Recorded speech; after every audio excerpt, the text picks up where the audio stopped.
Welcome everyone to the Bounce Off with me, P, and my favorite person, V. V. Wait, V, something that I just love because we were just talking about USC's whole admissions drama. So if you want to catch that clip, check out our YouTube on the bench segment. It'll be up there. But the UCLA football coach was trolling USC. Did you see this? No, but again, college sports doesn't tend to make it into my That's stratosphere, I'll be interesting. Yeah, honest. that probably feels very American, like you're not seeing the same headlines. This will be good when we have Dan on. He's going to be not just my husband, but our college sports, college football expert. But all I know about college sports, or all I feel really tied to, is the UCLA USC rivalry, Bruins Trojans. Grew up around that. I grew up in an area that was very like Trojan pridey. Like a lot of people have their flags up. A lot of people have like shit on their cars. And all of the cars that are Trojan cars are fucking obnoxious. Like exactly the car that you think it is. And to give context for these two institutions, I mean, a ton of money in both Yeah, of them and have really become their own brand and marketing machine. totally. And part Especially of that now is that the Bruins are on the Big Ten. that's it. Part of it is really because of sports putting them in that position. Yeah, but the culture, university culture in California is like the UCs are this premier state, like public institution. And so USC gets this, the reputation of University of Spoiled Children, like that's what it stands for Oh my here. God, I've never heard that. You haven't? That was like the old joke. And like now with some of this admission stuff, it certainly proves to be true. But like UCLA is part of our public university system. And so, I mean, I went to a UC and I feel very, very tied to UCs. And so it starts getting really real into like people's Southern California or California identity. Because up north, it's like Stanford versus Berkeley. It's the same kind Yes. of dynamic because Yes. Berkeley is a UC. So, the UCLA football coach, he was being really diplomatic about it, as diplomatic as he could be, but he basically was like, we've got a lot of families, or you see families where the smarter kid will come here and then the other kid will go to USC. And then you have Oh, families that are torn apart. And then he like kind of walked it back, but then he also doubled down where he was like, no, it's a proven fact. UCLA is like the best school, the best public university in the country. So he was like trying to skirt both lines, but I was like, no, man, give it to me. I love this. yeah, that's actually so well done. That's like a Yeah. great, great way to troll. And isn't, Yeah. I mean, I know UC Berkeley, I thought they're better than UCLA. They used to be, but actually UCLA has in recent years surpassed them in the rankings. I don't know Oh, what that's about. the idea of coaches trolling each other. You know, last week we talked a little bit about how do you hire for new coaches. Coaches play a different role. And in the past week, I have come to understand a different definition of coaching. Oh, And this is all stemming from the Tyson Paul fight okay. I'm glad you brought that up because, yes, let's talk about that. or lack thereof. It was not a fight. I was like, wait, Mike Tyson, isn't he like an elderly man? How are you gonna put Pete, it in he's a fight? 58. Fuck, when we're Okay. 58, you do not want to be called elderly. I mean, I'm technically middle age, right? Like that's what we're called. I mean, a 58-year-old man getting punched in the face, you don't really want to see that happen. No, I actually don't even know. I'm sure there's a way to track this, but I don't even know why this became a thing. Yeah. I'm sure somebody challenged somebody and Netflix jumped on the opportunity, but Well, and we've talked about how Netflix has like become this home for sporting events that have no other home that maybe people will want to see, but definitely will want to see because Netflix has created like an event out of it. And so I would imagine that Netflix is like, we need another live sports thing. Like, how can we compete with like the pay-per-view? Let's get Tyson. It's like so Netflix to just be like, who's the celebrity in fighting? Let's get him, even though he's 58. Even though he's 58, but a household name. Yes. And let's be honest, if that was on pay-per-view, I wouldn't have seen it. I'm not paying for that shit. I actually Right, right. never would have cared to. But I'm already paying for Netflix every month, so let me just see what's happening here. I want to name. Okay, everyone's already talking about what a disappointment it is. That's actually not my focus today. This Wait, my wait, sorry struggle to with interrupt. what, Was tell it me. a disappointment because it wasn't really much of a match? Okay. Correct. Yeah, Okay. correct. Okay, That so match. I will talk what? about the other match that was Yes. not a disappointment. Right. Okay, so what is your struggle then about this? So my struggle is on one hand, you have a man who was convicted of rape, has a documented history of violence against women, Mike Tyson. And then you have Jake Paul, who has a documented history of making racist comments, of using the N-word, of Oh calling God. COVID a hoax.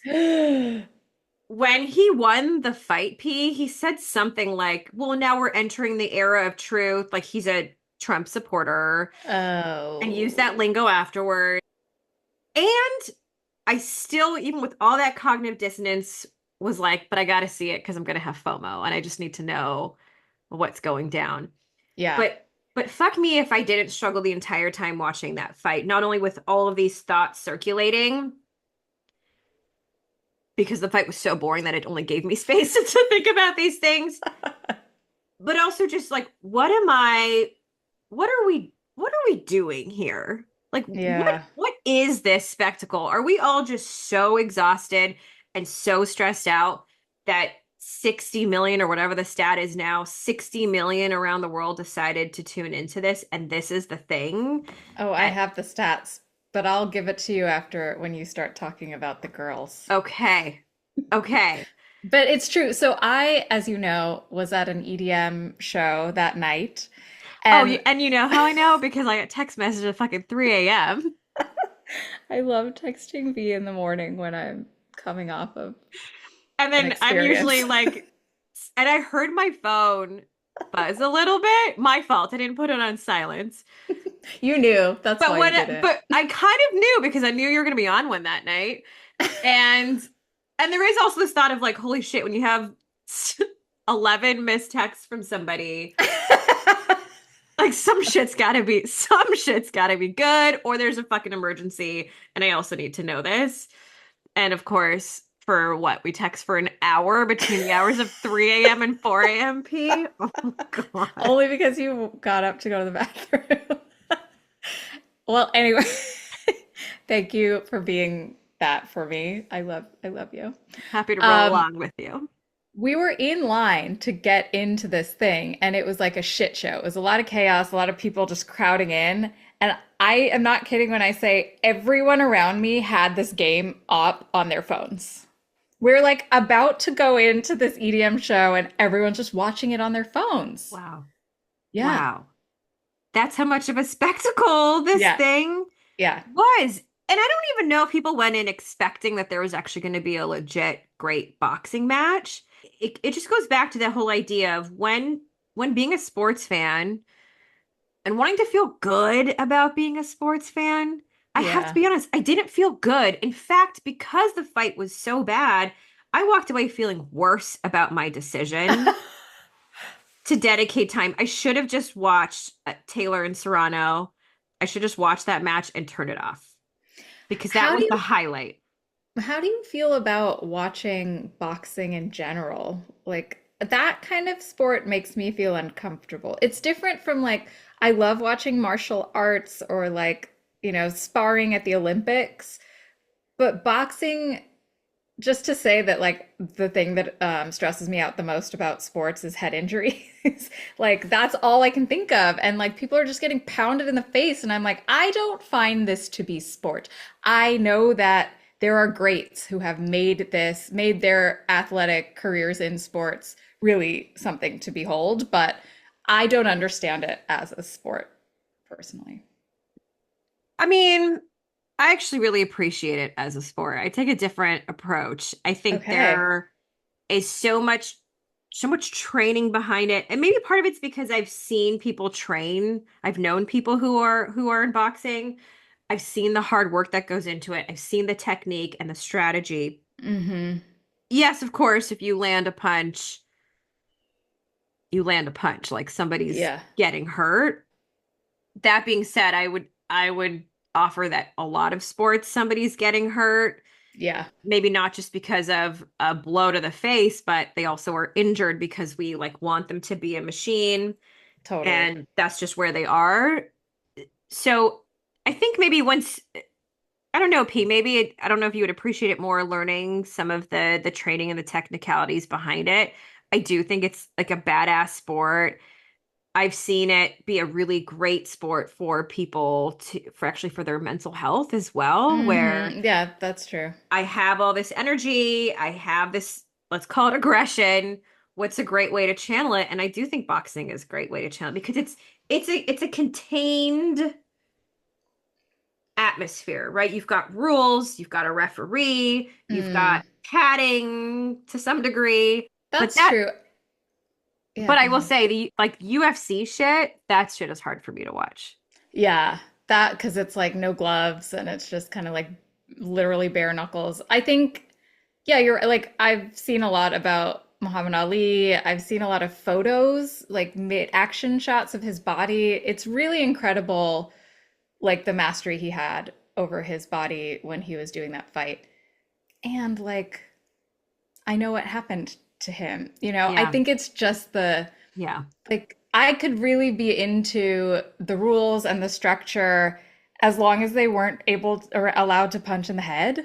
Like just like there are people who are trying to put more restrictions on like NFL hits to try and protect players' brains, Right. and I know that nobody wants that. Everyone wants to see the cool shit, but that would be something that could help me come to the game and really appreciate the art and the dance of it. As I'm hearing to say that, it makes me wonder the rates of CTE in boxing In boxing. versus football, which Yeah. one obviously there's way more football players, so Also, proportionally they never talk about CTE in the NHL, but there are concussions in the NHL all the time all the time. And maybe it's just because they haven't, because really you only find out about CTE once somebody has died after someone dies. and you Yeah. do the research. But it's a good point you made about head injuries because that was one of the controversies with the Taylor Serrano fight Oh. was people saying that Katie Taylor was headbutting a ton during the Oh. fight. Okay. So you're not allowed to like lead with your head, kind of like in the NFL. Correct. Or is Yes. it, or she was like, it was like the It, forehead to forehead butting? I'm going to call it a headbutt. Like there Okay. were headbutts and repeatedly so. It was a very controversial fight, and people are actually like still some people are not on board with Katie Taylor being called the winner of the match because it was Ooh. that close. It was an incredible, incredible match, P. Truthfully. It was the best fight. They should have just stopped it there. All the Netflix streaming, everyone should have just fucking froze right there. Not even seen the other shit like Mike Tyson's ass or whatever. I don't know if you heard about that. Like, Oh God, oh what? my God, the Like someone cameraman. pulled his pants down. No, like he just, I don't even know what boxers are wearing. Or maybe I don't know if it's a jock strap or what, but like his ass was just out there and the cameraman was in the locker room. They were doing an interview and then Mike Tyson turns away after doing the interview and walks away and it's just Oh my ass. God. That, I mean, the camera person should definitely not have done that. But that being said, Netflix is claiming that that match between Taylor and Serrano was the most watched women's professional sports event ever. Okay, well, I will tell you. Oh my God, tell me. Yes. So the last viewership number that I saw for the Tyson fight was 108 million, which is a lot. It was about 74 million for the Oh, Serrano and Taylor fight. So, damn. so yes. Damn. I can't even wrap my mind around those numbers. I don't think that streaming gets those kinds of numbers on anything anymore because the eyeballs are so spread out. Correct. I mean, there was the comparison stat was like the Super Bowl, which at one of its top got like 200 million viewers. Wow. At its top? At its top, yeah. Holy shit. So we're over half that and close to half that with this. It's like ranged, I guess, but And this is globally, so so 2024 Super Bowl was 123 million globally. globally. So So that's it's like the same? yeah, that's not that far off. Oh shit. And I don't know, the okay, so the learning from it, everyone keeps saying like Netflix, get your shit together because the next challenge, the next big sport event for Netflix streaming is the Christmas Day football game, Oh. which I don't think there's ever been that. The other piece is Beyonce is going to be the halftime performer for the Christmas Day Right. NFL game Okay. on Netflix. Well, so the whole challenge, like everyone made fun of how their streaming froze and blah blah blah blah blah. Yeah. Yeah. And so everyone's like don't fuck this up because if people miss part of their football game Or Beyonce. or Beyonce, like they'll raise some hell. And there's already lawsuits now about the glitches that happened during the fight for Tyson. Like people are Like we legitimately, paid for this service and it did not. Wow. that's It didn't exactly it. deliver. Wow. Okay. Okay, so the Christmas game, Kansas City Chiefs, Pittsburgh Steelers. Oh, and there's Houston Texans with Baltimore Ravens, which makes sense. Houston, why Beyonce is going to be Okay. That's cool. a That's cool. performer. It I should like be that cool. I like that Houston Texans coach. Like, I'm not rooting for that team, but I like that coach. He's young, he's black. It really seems like the way that he thinks about putting together the plays and strategizing, I really like it. Yes. Yeah. It's really hard for me to like anything coming out of Texas. Just Yeah. gonna put that there. Just to wrap up the Tyson Paul fight, it continues to put me in this position of how to wrestle with cognitive dissonance. We talked about Yeah. this like streaming R. Kelly when you know this shit's happening. Like, you know, this one man is a rapist, this one man is racist, and Hmm. what am I fucking cheering on here, really? This man has used the N-word and he's also fighting an older black man. Now I know like Jake Paul was giving real respect to Mike Tyson in the closing moments. He was like even bowing down to him and ever after the match he has said he actually took it easy on him because Oh he could shit. see that he was not really Oh engaging with God, him. that's awful. Awful. Awful. Ugh. But then there's people who are like, oh man, just take him out. Just fucking let's get a knockout and just call this done, which is also, yeah, No. right, which is also really awful. The whole thing felt like a no-win situation. Oh, And how I'm reminding dirty. myself, people fucking paid so much money to be there. Think about the Mm, amount of just like the betting that went down for this. yeah. I just forget about that whole gross world that also exists, when these big events happen, the higher rates in sexual abuse, domestic violence, right? We always Yeah. hear about those calls skyrocketing after the Super Bowl. Of alcohol fueled a lot of Yeah, the times. Yeah. yeah, Hmm. yeah. Boy, I sure know how to have fun for a sporting event, don't I? Oh, wait Fuck. until you hear what I have for you next. Uh, because we are very interested in how sports intersects with issues, with things we love. I read some interesting stuff about how sports is intersecting with climate change. Super uplifting topics today, y'all. Right.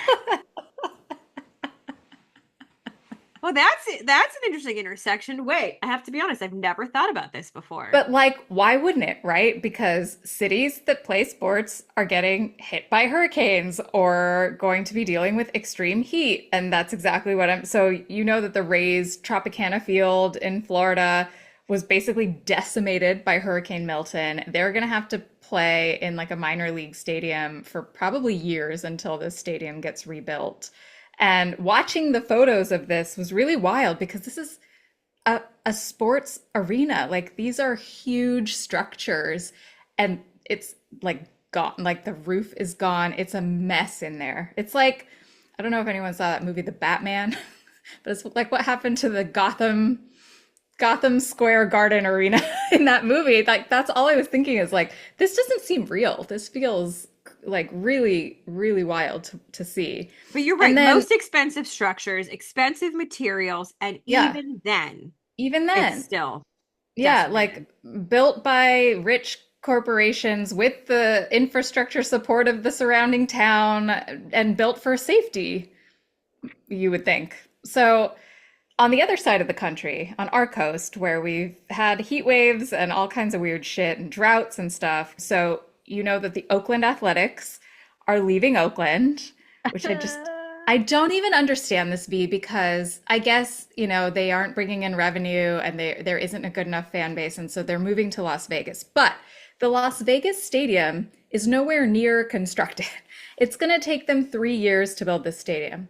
So rather than having the Oakland Athletics continue to play in their stadium as they have been, the Oakland Athletics are also now going to have to play in this minor league stadium in Sacramento, which, if you are from the northern of California in any way, Sacktown is just like during baseball season in the summer, they're saying that they're going to have to do morning games to beat the The Heat, heat. which Oh, is like, how is that going to help with your fucking fan base and attendance? And so it's like for 3 seasons, they're going to have to do this while sharing with the teams that already play there. But they're saying like the grass won't last through all the games that are going to be played now by all of these teams in the same season. So if they decide to do turf, that could be heated up to over 120 degrees and result in burns for the players. and aren't you more susceptible to injuries on turf Like as well? slippage and stuff. Yeah, I think so.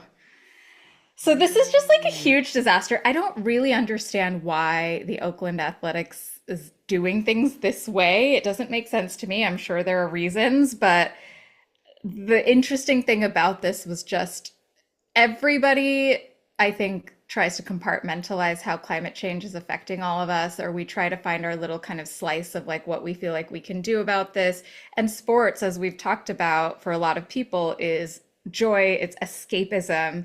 And it's like anyone who wants to turn their backs on the reality of climate change, if you're a sports fan, it's going to start coming for you there.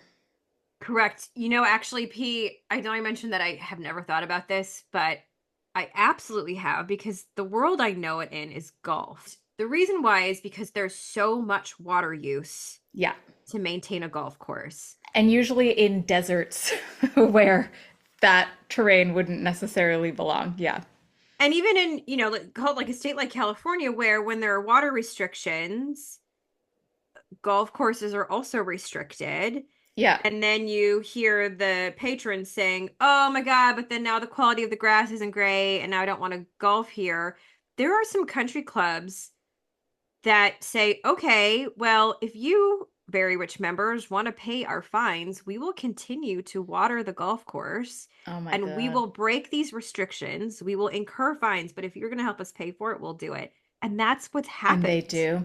That's the thing, right? Climate change is going to impact people who don't have money. Like that water doesn't become more plentiful just because you can pay for it. It's still coming from the same places and you're still taking from the same reserves just to have your fucking golf course. That really makes me mad because there was like this whole thing here when we were going through the drought around 2020 and before in Southern California where everybody's grasses died. Everyone who still had lawn before they changed their landscaping over to drought tolerant, they all the grasses were dead, and it was always like one or two houses on the street where like if your grass is still alive, people are shaming the fuck out of you because they know what that means. Exactly. Exactly. I'm here for that shit. Like, Yeah, same. and, My and that mom was going around like tallying which houses still had green lawns. I do also happen to know that there are research teams out there that are researching in some ways how to make golf courses drought tolerant and what are the Okay. materials that need to be implemented in order for that to happen,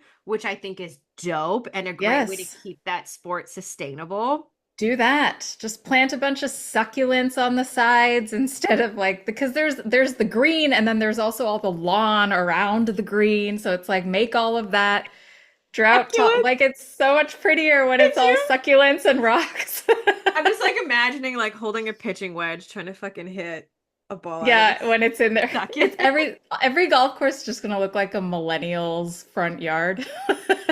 So climate change will continue to be an issue It's as we coming. go on. And I Yeah. actually really appreciate P bringing it up as something to think about as a fan too, which is if I think about alignment of values, how this impacts the sports, the organizations that I am going to support, because of course we're talking a lot about gender issues and pay equity and whatever, but there's also this to be thinking about. Like stadiums and sports teams can probably do things Yeah. to, use their platforms or help mitigate or have like green technologies, as part of the game, as part of the structures.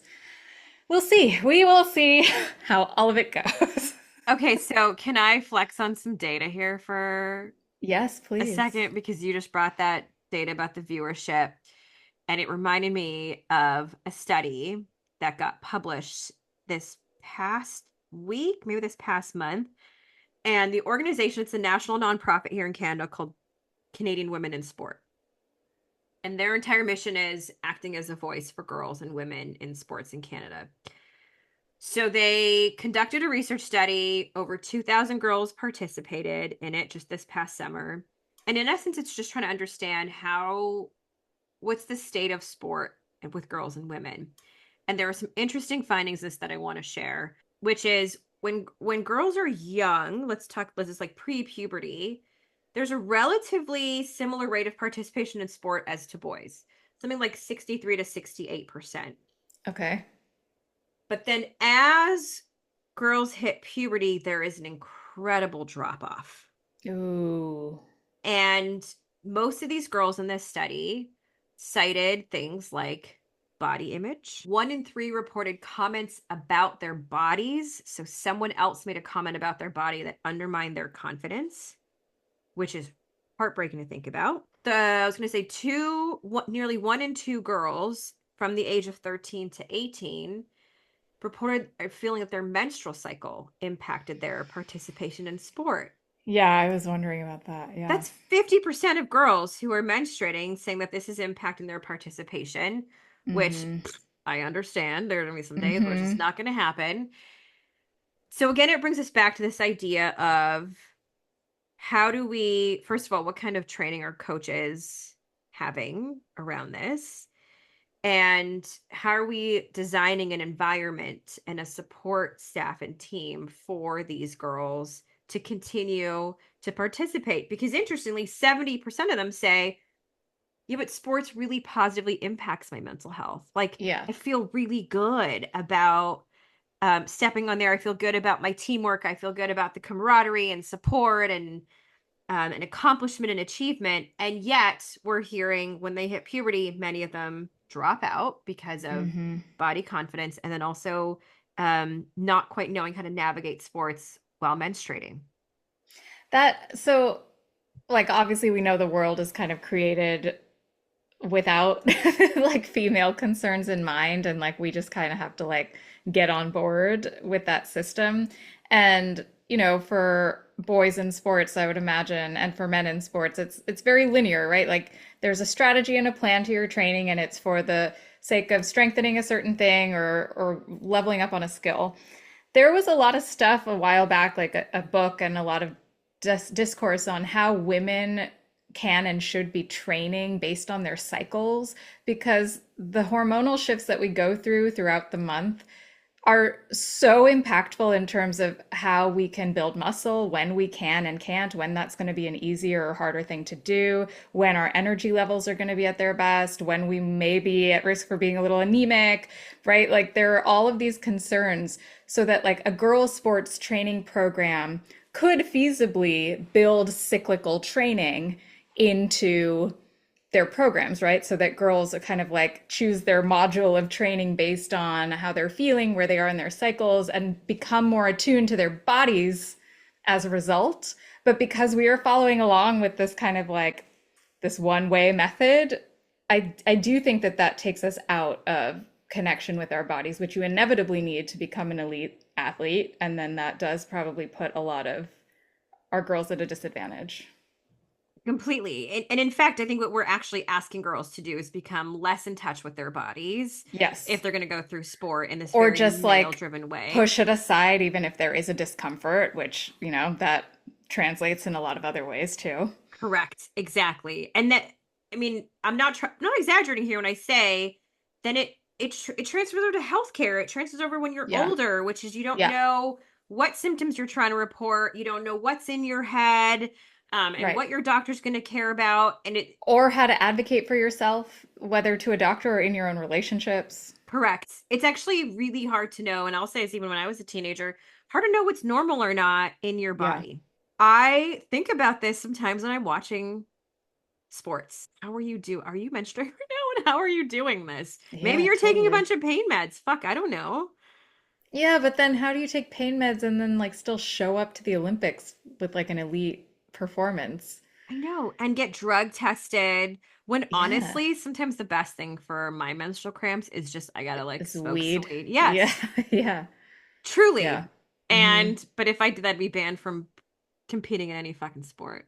Totally. I started CBD because of how bad mine were getting. And like, yeah, that's gonna flag the same shit. And it's probably like it's better than Tylenol. It's better than Midol. It's better than Always. we out here as women just every day with endometriosis, with Mm-hmm. menstrual cramps, with PCOS. PCOS, with the pregnancy, postpartum, whatever, and you just see women out there operating the world. God damn it, is there just such an appreciation for the physical pain that we tolerate? Or the psychological pain that comes from having to manage all of these constant changes in our bodies. Yes, exactly. Oh my God, I love that we're real talking this segment because we were both coming on like feeling like, why are we both a little depressy today? Yeah, And depression is so, the word. Just a general, yeah, yeah, totally. So I think it's good. We can have some real talk days sometimes. I think that's better for all of us. so true. But we are about to head into our segment with the wonderful. Dr. Ron Kimmons. And let me tell you, P, you're going to end up falling in love with him. So get ready. Dr. Ronald Kimmons, in his fourth season as the Utah Jazz's VP of Player Wellness, which we have so many questions about, Ron. Okay. But basically, I see you as the guy who's keeping these minds resilient and sharp and spirits high and stress managed for probably some of, honestly, the biggest names in basketball. Ron's got his doctorate in clinical psychology, master's degrees in social welfare and sports psychology. Okay, Ron, overachiever. Let's relax here. And Ron's worked with NBA stars, Olympians, collegiate athletes, academics, A-list actors. So honestly, if someone's on top of the game, probably Ron has worked with them. I also want to mention you're the co-founder of Train the Mind, which is a company born in Oakland 5 years ago, where you're bringing mindfulness, meditation, mental skills to training elite performers. And yeah, even probably regular folks like you and me, P, could benefit from Right. that. Originally from Michigan, Ron, you're splitting your time now between Oakland and Salt Lake City. And impressive as all of this sounds, there's one more credit I'd like to give Ron in his resume, and that is he is or was a dope hip hop DJ. And Ah, if there was anyone I could rely on to give me like a Jay Dilla beat or like Tribe during their set, Yeah. it was always Ron. Yeah, that's what's up. That's what is up. I appreciate that. Yeah, no, it's been a very interesting time, something that was a bit unexpected for sure. And now you look up and it's 6 years later. So I started out consulting, worked for the few, whatever, 4 or 5 months as a consultant. COVID hit. I thought for sure I was going to be fired. The whole first one or last one hired, first one fired. And the Jazz looked out, that whole time. They kept me on while the NBA went down. So I experienced the whole, Rudy touching the microphones and the world stopping. And the funny story about that was because I was a broke post, college, graduate school student, first job, not really, kind of finding my way. I was recovering from, I don't even know if you know this. Do you know I had a kidney transplant? No. So I was on dialysis for a while, this whole Oh thing. my. So anyway, yeah, it was just like a crazy, crazy time. I get hired by them, by the Jazz, and yeah, that summer I thought, man, we're out. I'll just move back to Oakland, but we ended up making it work. They looked out for me. After the whole thing went down. Oh, that's right. That's what I was telling you. So I'm traveling with the team for the first time, and we do the big East Coast road trip. So this is like 10 days on the road, like 5 cities. And so we hit like all of these cities I don't, usually go to because again, we're broke and we got 2 kids and we're trying to figure it out. But we hit, I think it was like Cleveland, Detroit, Boston, New York. And in all of those places, I have family members that I never see. And so I see all of these people, and we end up back in Detroit. And my little nephew was like, "Oh, Rudy touched the mics and he's got COVID." And I'm like, "Man, Uh, shut your little ass up, man. You get on the internet, man, just making stuff up, making problems." And then I found out. So then my whole family, and again, these people I never see are like, "Oh, you're the vector. You're the one that's bringing COVID across the world." Um, and luckily, nobody got sick. I didn't get sick. But It that was was the vibe back then. Remember, everyone was no, like, "Who the yeah, yeah, yeah, fuck? Who yeah, the fuck? yeah, Where are you? What are you doing?" right. yeah. Yeah. Right. And it was wild. And the other piece was then because of that, I just missed the blow up and then by default missed going into the bubble. Damn. So Whoa. now, and I On. didn't want to go into the bubble, but now I'm obsessed with the bubble. Like I want to know Yeah. all of the things. I want to be on 30 for 30, you know. Yeah. Oh I my want the God. stories. I'm getting some of them now from my colleagues and stuff, but it was a wild, wild time. And now it's 6 years later, we're making it work. We're doing everything we can. Our kids are now about to be 17 and 14, and Wow. my wife holds it down in Oakland. And once I got elevated from consultant to vice president, which was also kind of like cutting edge in a lot of ways. We were the first to put, I think, a mentalist in executive role. And that was right when the NBA was also saying mentalist is required, mental health professionals required on every team. So right there at the beginning of it. So me, you talked about Dr. Gunter, that's like the crew in mind health and NBA. And we're some of the first who were like, setting the tone. And Dr. Gunter, let me just put this out there. That sister is a bad, bad, bad woman. The things she's done in the field, and I say it all the time when I do stuff like this, or if I'm in a presentation, I was like, everyone, likes the cool black guy, but I'm like, there are women of color who have been laying the shit down on multiple levels across the Hmm. world and every field. And in this one, have laid the foundation for a lot of the stuff that I'm doing. So I cannot take all the props at all. Oh That's man, I amazing. appreciate. I also had never heard of player wellness, Right. even being a focus on an NBA team, let alone there's a role dedicated to it. Yes. Yeah, Yes. I'm dying to know what was the impetus for the NBA making that decision across the board.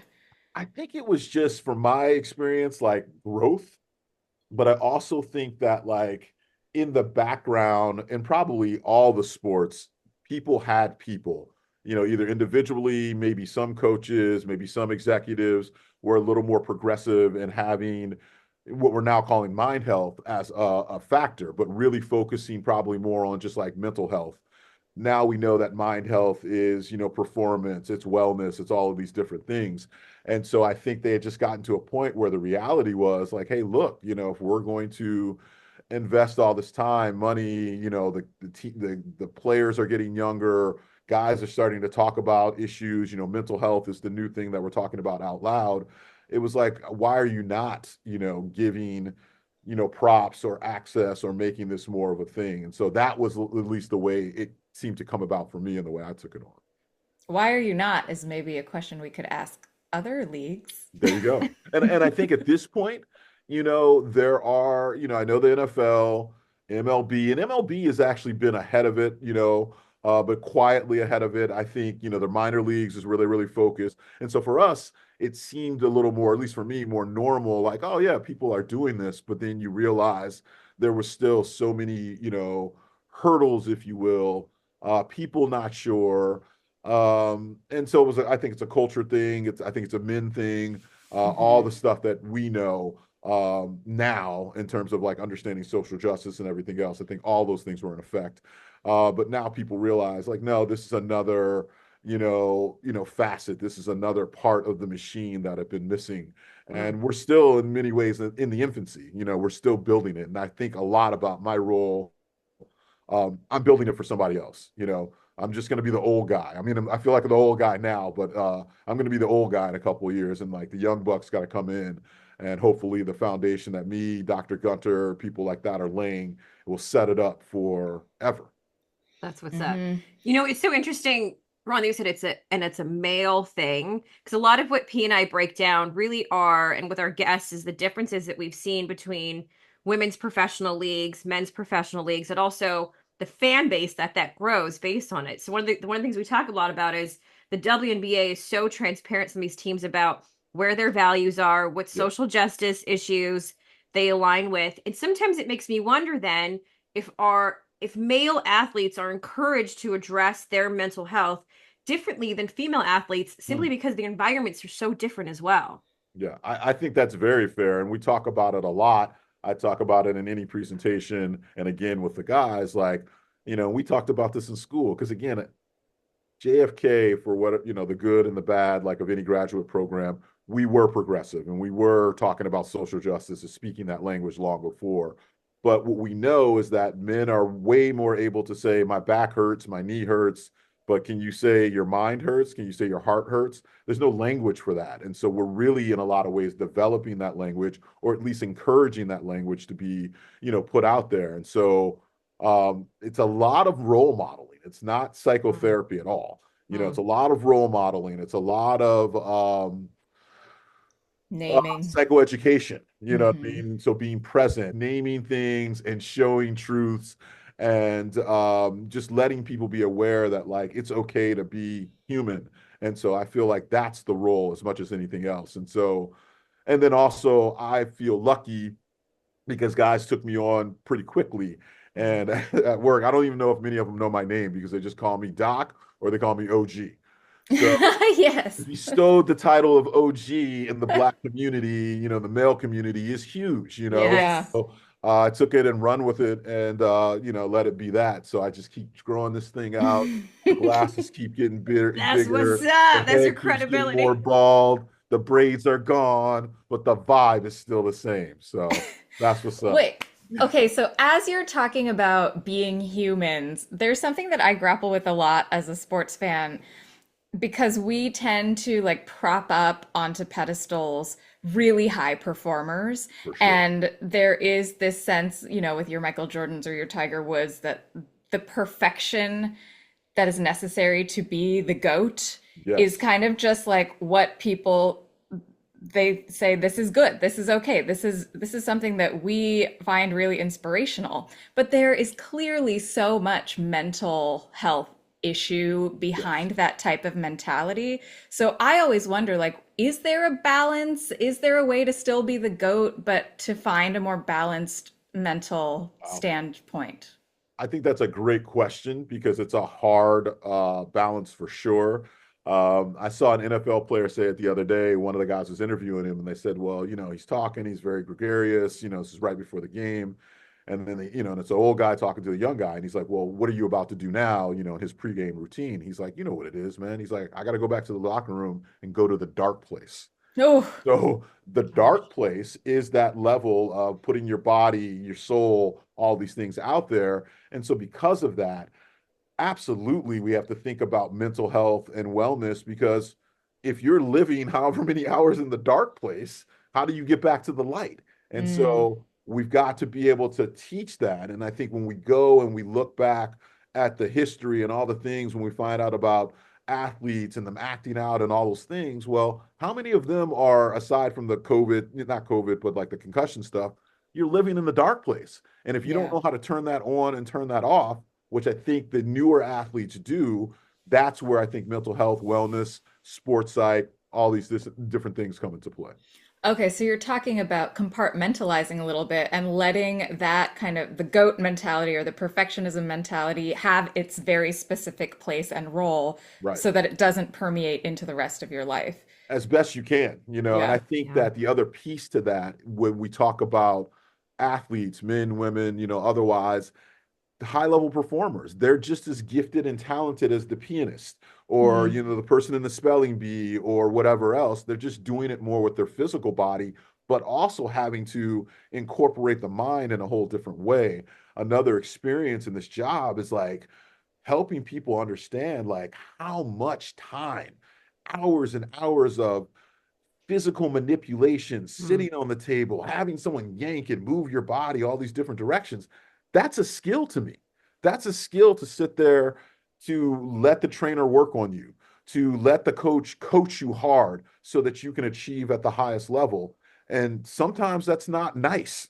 And so to be able to accept that in moments when you're human and you can't, motherfucker, would you just say to me, like that Right, kind of vibe. vulnerability. Right. Or like you just came at me sideways, but the heat of competition and all the things that it takes to like elevate everybody, how do you turn that down? How do you then get on the bus after the game and be like, it's all good, dog, or thank you, coach, for, like really trying to get me there. So we got to give them language. We got to give them abilities. We got to give them, like I say, the Wu-Tang style to be able to navigate and negotiate all of this stuff that's like coming at them. And then even for the mentalists, like when I get calls and stuff on LinkedIn all the time, I say to the new ones, you also have to develop your Wu-Tang style. Mm. Like you can't be like me. I can't be like V. I can't, be like UP. Like we've all come up with our own different ways based on life experience, how we roll, and then also how we've interpreted and then like pushed out the information. So I don't know Yeah. if that answers the question. Totally. And I mean, like this is a skill that any human needs, right? That's To be able to name in the moment rather than being reactive and behaving in ways that are going to get you into trouble because anxiety and anger and aggression can turn into very impulsive things very quickly. And so absolutely this is about like the mindfulness pause that is necessary. So that, I mean, like, right, it's very universal, but I love hearing that in the context of this is how you can also contribute to athletic focus. for sure. Well, For I sure. think so. There's a joke that we have, P and I are 40, Ron. And so, I mean, all of us are over 40. Younglings. Younglings. But we talk about like, thank fuck, when I was in high school, social media wasn't a thing. Right. And just the presence of the world as intangible as it was. And I often think about that now with players. So I think what fans don't to some degree maybe understand that they can impact player mental health. Sure. Though we tend to objectify them and think that they somehow we don't permeate this. But I do think that that is so unique now about working with players is yes, you've got this focus on team camaraderie, your individual skill set, but there's also this the fandom, the celebrity, the social media presence that fuck, like I wish wasn't there in some way. You just want them to focus on the task at hand, but you can't Right. help it when you're being Right. put in front of thousands of fans. And I'm wondering, Ron, how do you work with that, or how much of an issue is that even with when working with athletes? Also a great question. Like my experience here, we have had so much more love, I think, in the arena, but there's always that dynamic that's come up about Utah and racism and different things like that. Other Hmm. opposing teams have had some different things. I haven't Correct. had that experience there, and so I see the guys like again, we talked about compartmentalizing. They don't always hear, I mean, they hear everything and they hear nothing, if that makes sense, because they are about that. And um, you do hear more about, oh, social media is crazy, the things that Mm. happen, the, people, and especially now with the betting, they get so much more inundated with I can't believe you did this. We were having a whole conversation in post game on the bus last night of the things that get said to or sent to our coaches and to our players about You ruined my da da da da. I can't pay the rent now because you didn't play, Vanita for, 20 minutes so that she could get one more rebound. Oh And it's no. real, but at the same Wow. time, the human part of them are like, dude, are you crazy? Like, I didn't tell you to spend your $20 on that, Right. Right. but like it is so negative, our coach was saying last night that I think the dude's handle was like kill, kill Will Hardy, at Instagram, whatever. I mean, stuff like that is like madness. And luckily, you have Yes. these stronger minded people, or at least people who can function in a dark enough humor that they can kind of laugh it off. But again, we're still humans. And like I talk about poison darts, dot, dot, those are still Yeah. hitting you. Those are still Yeah. hitting you, even if you can deflect, some of them are going to catch you. And so just being able to talk out loud, process that, those bus rides where we can laugh and clown about it and give love. One of our sayings here is show love. Will Hardy brought that in, show love, show love. So we talk about showing love to each other. And so as the coaches are more evolved, as they're getting younger, too, that's also a shift because some of them have had that in college, had that in their lives, sports psych, mental health. And so now it's not becoming so foreign, but it's still an implementation because as men, we gonna really sit here and talk about our feelings, dog? Like, what's up, man? Yeah, we are actually. We're gonna talk about how we feel because you will be better, or you'll be better off, or you'll have a tool. So a lot of talk about tools and wearing the Batman utility belt, so you have something for all of this stuff. We had Patrick Chan on in an episode, and he's a gold medal Olympic athlete, and we talked a lot about how that structure, that perfectionism, is so reinforced, so rewarded, and then when an injury happens or retirement happens, it becomes one big clusterfuck. You have no idea how to function, and I think it's shifted now in professional leagues about how to support athletes in that transition to maybe it's a career-ending injury, maybe it's Yeah. just a temporary injury into retirement. Is in your role for player wellness, are you just working with active players, or is there support in those transitions as well? Also, an excellent question. I actually think that by default, with some people, you're working with them, or watching, experiencing, witnessing is a better word, them transitioning out. And so, all right, let me give you some love. Let me give you some dimes. Let me give you some jewels about how to make that, happen for yourself. And it also goes back to, again, now we're talking about, we were saying earlier, what do we got? 10, 15 years, almost 20 years post graduate school. Remember when they were saying it's the retired person? Well, it's the retired athlete. That's another part of the business that's getting focused on because we know what you have to retire to something. But how do you do that? Because for some people, it falls off the cliff. Last That's week right. you were playing, now it's over, That's or right. you're toiling, and it's a slow toil. And then you can kind of see people looking around like, oh, that's me that's about to be up out of this business. Is my paper right? Do I have a good relationship with my family? Am I ready to go in and be the dude who's or the woman who's going to get all the groceries and doing all this stuff that I've never had to do, and now that like players are getting younger, or that first wave of people who started 19, 18, those are the ones that are getting, in their 30s and stuff now that are starting to retire. Their whole life has been super structured, Right. on the road, constantly traveling, and now all of a sudden you're the T-ball coach. That could be great, or it could be like completely, insane. Yes. Mhm. And so, Yes. yes, we are talking about that. We're trying to give, vibe to that. This is so enlightening. I'm so glad that you are out there doing this work. There are people out there doing this work. We like to ask all of our guests this question, which is Okay. more personal to you. What are you a fan of in the sports world? What are you not missing when it's on? Ooh, what am I a fan of? Keep in I'm mind, Ron, you got Michigan ties, Oakland ties, Salt oh, Lake I was about City. to So say, when he hit us with the what up just dough, I was trend. like, go Lions. go Lions. No, I'm Michigan true and true. And I Okay. will plug this. I do have the whole Utah Jazz saying "What up, Doe." That's for Yes. Ann Arbor, Michigan in the building. Jalen Rose ain't the only one who says that. Anyone who Yes. grew up in Southeast Michigan, in the 70s and 80s, what up, doe is real.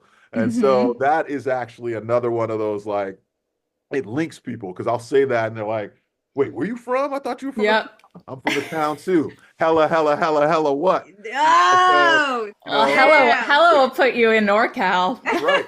Yes. So Yep. like they're trying to figure me out. But to your question, um, I really have learned to enjoy greatness at the highest level and to be able to be a witness of seeing just amazing athletic things. And I'm not talking about in the games, the stuff you see in practice, the stuff you see somebody warming up and you're like, yo, that's some alien shit. Like what did you just do with your butt? Wait, so you just did a 360 turnaround, like, just stuff, or just in the moment, like seeing great players come together.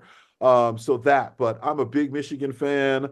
So last year was great for us, not so much this year, but also I'm drinking from the cup of a national championship. So we can let it ride. Sharon, I'm with you, brother. We got your back. You'll be all right. But really the truth, what I miss most is seeing my kids play. I was coaching them and helping Mm. them and helping the kids and our kind of crew. So youth sports is pretty powerful for me. I love watching the development or just watching these little shorties go out there and get after it. And then the intensity. And I'll tell a story about that. So I'm coaching fifth grade soccer. It really grew. We probably had about 30 kids, getting close to 40 because all the younger siblings are starting to come up. And all of my parent friends were like, dope, we'll just send him to Kimmons. He'll take care of the sports for us. Someone else will do the music, someone else will do that, and our crew of people. And we grew the Oakland Orange Scorpions. And so I'm carrying on in one of the practices, you got to do this and you got to cut this way and blah, blah, blah, blah. It's halftime. And my man, little Robert, sitting there, man, this is some good snack right now. And so I just like looked at him. I was like, you know what? It is good snack. Let me take it down a notch, So stuff like that to humanize you and just keep you grounded. But all of those kids now are high schoolers and doing their things. But it's stuff like that. And like my daughter right now is playing, she's 13, but she's playing like U18 soccer because they don't Damn. have enough teams. It breaks my heart in Oakland. Some things just need to be way more organized. And there are Hmm. days when I'm like, I love working for the Jazz, but I feel like I need to go back to the town and just like, raise us up because there's stuff that like, nah, man, that's unacceptable. Like we need to be on point and we need to help these kids and we need to not act out things that people just say are Oakland or New York or any kind of urban environment. It's like that's not really what it is. Like there's Right. so many people who care and are doing things and trying to make it right. But there's some people who are, half stepping and we got to encourage them that like you can be different, you can have growth in training the kids, helping the kids, even though it's hard and you never get paid for it. But that's just it. You can't go into it looking to get paid for it. So watching my kids play, watching my son hoop, watching my daughter play soccer, those are the things that if if there was a top of the list, that's the top of the list. Wow, you like are really committed to athletics as part of like our social fabric. Yeah, which is funny. I was telling this story too. Um, when I was a little kid, I used to clown the gym teacher. I was like, man, this brother, man, he didn't even try hard. Like, what? He's just a gym teacher out here pulling the kickball out. I realized when I took a job when I first moved to Oakland, I was the athletic director at a Boys and Girls Club, and I was then the gym teacher. And I was like, this is the best job in the world. My Wow. jumper is fucking wet because I got a gym and I'm shooting every day, all day long. And this is cool. Like there's work in sports, there's work in fitness that's good work. It isn't just like the dude who's a clown or the person over here who just wants to be lazy. Like sports, athletics, physicality, physical body, and now what we know, mind body connection, the most powerful stuff. And I love it. So Oh, That's this what's has up. been so Ah, amazing. What an uplifting and enlightening conversation. no, that's yeah. the stuff. Oh my God, V, you're right. He is lovely.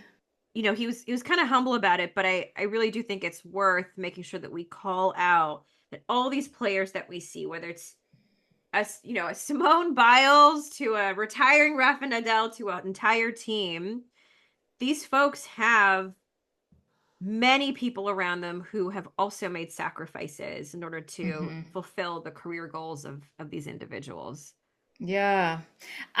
Something interesting that I feel like we've been hearing from multiple guests is how important people really acknowledge youth programs to be. Because what he was telling us was like, he works in this organization, as you're saying, like the orbit of people. There's just so many different departments and services and needs that need to get addressed so that these athletes can perform. And so he gets to touch all of that, right? To make sure all of that is functioning properly, including the coaching, even. He was talking about how the coach is awesome. And like Ash was telling us this about youth programs. I think it was also Matt who was telling us that, youth programs are really important. And I think that there are a lot of reasons for that. Obviously, social skills and what we were talking about earlier with boys and girls and how to like really make sure that people are engaging in developmental experiences for their own self-esteem. But it made me think about this headline I just saw about the Seattle Storm coaching controversy right now, where the staff is under investigation for harassment and bullying. And it made me wonder how often that also happens in youth sports. And, to have people like Ron out there being the one who, like, I would love to do that for the kids is really heartening because it's like, oh, wow, so you're going to do it right. But a coach can have such an impact on a player and on a team and on a culture. And this coaching staff is getting investigated. I don't really know the details of what happened. From what I read, there weren't really any details shared, but like yikes, it just made me think of Ron and like again the orbit that he is like kind of symbiotically sliding into and having to also manage around, and that this is an orbit anytime you have any kind of sport, any kind of organized sport, and like it often can go wrong. It even goes back to the fact that that role even exists in the Utah Jazz organization. To have someone be the VP of player wellness, Yeah. I will need to do my own research to figure out, is this now an NBA wide thing? Does every team have this? Because what a way to signify that this is a value on our team. Yeah. And in essence, the thing I learned from Ron is youth sports should have this. Organizations need to have a role similar to Yeah, what and I've got. potentially women's sports. Like I'd imagine that the WNBA doesn't have the type of resources to have a Ron on their staff, and that's maybe, one of the effects of that is that it's easier for stuff like this to happen. Yes. Yes. And he started off as the consultant first, right? So it's sort of like Right. there was like a trial period. Like, is this something we actually need? Yeah, that he Oh, proved to be invaluable. Yeah. right. Oh shit. Turns out actually it's really helpful. I mean, how could it not be? You've got someone right there on the bus post game to talk through some of those dark thoughts. Oh my gosh, when he said the dark place I as a know. motivator, I was like, let's get Jordan Peele on this. The I safe place, the dark place. know. I know so many things about that. Like where you need to go to get Yeah, the and like motivation. what kind of stuff you need to put aside, because it's not like putting it aside is not the same thing, and this is what he was saying. It's not the same thing as avoiding or acknowledging or shoving everything into a dark place that we never shed light onto. It was about like his whole thing is about acknowledging, naming, knowing that like here are feelings that I feel, but if I'm going to get on the court and win a game, here's the place that I need to be in mentally, and that's what is it going to take for me to get there. So it's intentional, it's empowered in self-knowledge, self-awareness, and it's a decision and something that is, an action item versus kind of just like this coping thing That's that it. so many humans do. So many of us. And, I think often when people, just like regular persons, like, I need to go to therapy, I really want to do this self knowledge. What I love about this is it's outside the traditional norm. You think about therapy and you're like, we're sitting one on one and we're in this separate room.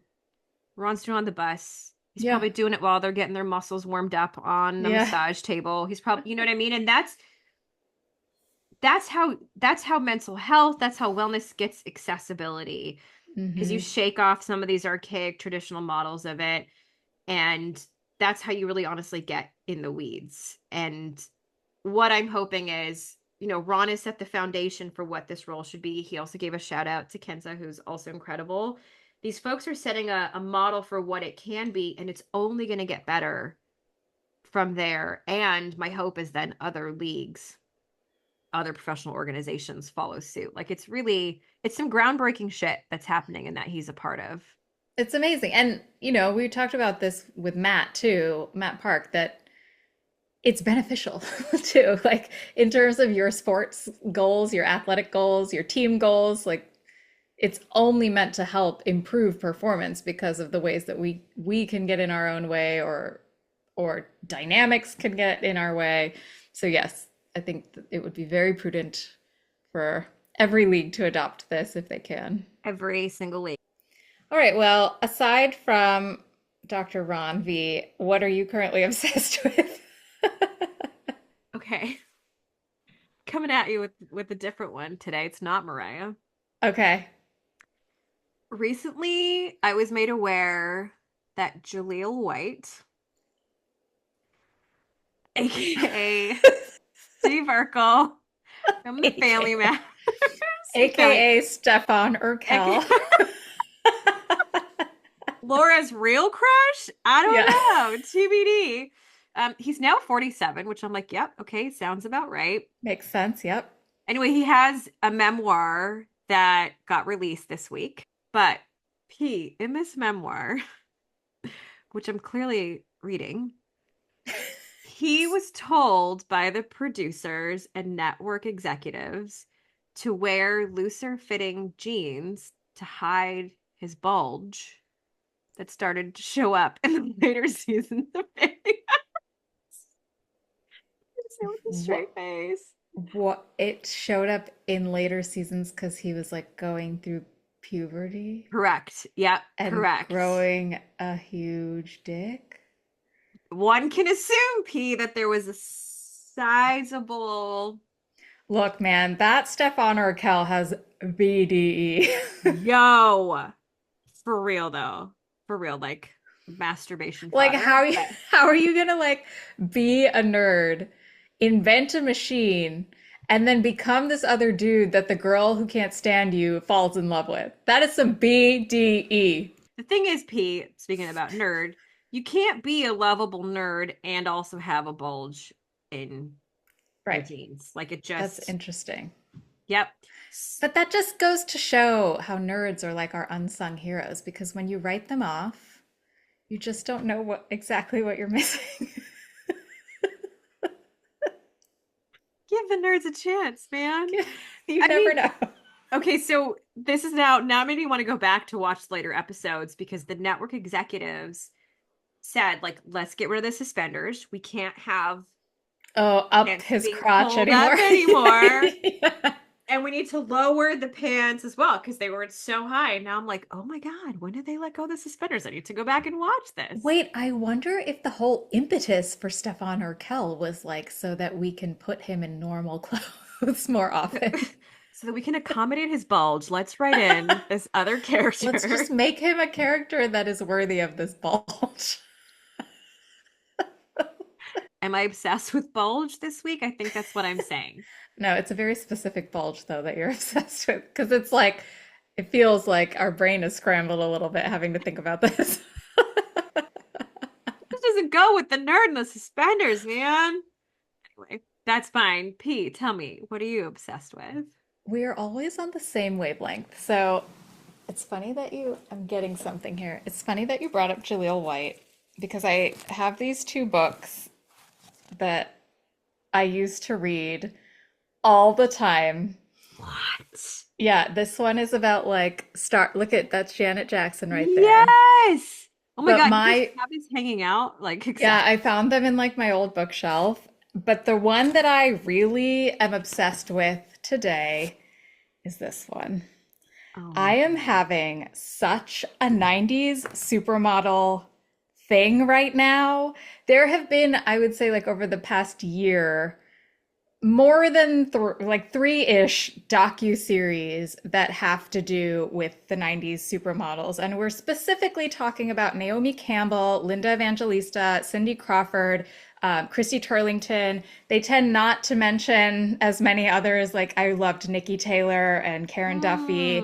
Mm. But so they all are around, but they're kind of centering on these four. The first docu-series that I saw, or documentary, was an old one about George Michael. And they, of course, come up in that music video, the Freedom 90. And like the amount of times that I've seen not just a documentary about this, but then went back and rewatched the music video, I am absolutely obsessed. These women are utter perfection. And that music video feels like this crux point in our human culture that like created a whole thing. It was the start of the 90s. Those women and what they embodied in fashion and then like translating out into the culture at large. I don't think our fashion industry would be the same. I don't think our celebrity industry would be the same. I don't think social media would be able to kind of pick up on the same, like they truly were not just models of fashion, but like models of how to be all of these different ways, models of fame, but also models of like personalities that get ragged on for being larger than life. Like, I don't know if you remember this whole thing where Linda Evangelista gets quoted in an article saying, I don't get out of bed for less than $10,000 a day. And I'm kind of like, so fucking well, like, get it. Get it. Yes. Yes. They are making so much money. They are so sought after. Get it. But Yes. everybody came down on her after that. This is like right post Reagan, you know, so I think economics is starting to like be in the discourse in this kind of new way. And she came out in this other docuseries on Apple saying that she regrets that. There was a Vogue in the 90s docuseries where again she says she sort of regrets having said it and that it's followed her around. But in that Apple documentary at the end of that segment, she goes, if a dude had said it though, would it have been that big a deal? And I'm just thinking now, this was pre-dot-com era. This was pre-Silicon Valley tech. But how many of those dudes are talking about their fucking equity, talking about how much money they're making, talking about crypto now, right? So like for this model who works fucking hard and is the actual pinnacle of human perfection, she's unbelievable. Like she cannot take a bad photo. To Wow. say, oh, I don't get out of bed for less than $10,000 a day. That's what one of her big life regrets is. Like, fuck that, Linda. That's so sad. Yeah. It's Or that really people sad. won't learn about her accomplishments because they're just going to zero in on. That, yeah. Listen. I But she just women are not supposed to talk about money. Didn't you I know? know. And they're not supposed to make money in their own right. They're not supposed to be independent. They're not supposed to capitalize off of their looks, right? And like, but I feel like these women were more than that. They were Yes. more than just capitalizing off of their looks. I Yes. think we've kind of slid back into a more kind of vapid way, but they were embodiments of something different, I think. And I'm just like, I remember being obsessed with them when I was little. I had this book, obviously, with like all of them in here, and I knew who they were. I loved them, and I am just obsessed with them coming back up in the zeitgeist now so that I can revisit them as an adult woman who I have found still completely looks up to them. And now the interesting thing is they're all in their 50s and they're talking about what is post supermodel life when you're aging. A lot of them still work and in modeling, And like are still so gorgeous. perfect still, right? But they also now have businesses and humanitarian causes. But actually, the one who's been having the hardest time is Linda Evangelista because she went through this whole fat removal surgery side effect issue, and it totally tanked her self-esteem. Right. And can you just imagine being Linda Evangelista, who has like, I don't know, millions of photographs that are just perfect out there, and then you have to grapple with, I am not gonna look or feel like myself. And so that just, even though she went through a pretty traumatic stuff with her body, it did also kind of sound like an allegory for aging in general for women. And So it just got me thinking about that. All of them are just doing it so gracefully. And the end of that docuseries like actually made me cry because they like started playing the George Michael song and then recreated Oh, a photo of the four of them on a runway. And it was like Gianni Versace's runway, and both Gianni Versace and George Michael are dead. And right. it's just a whole lot of just iconic shit.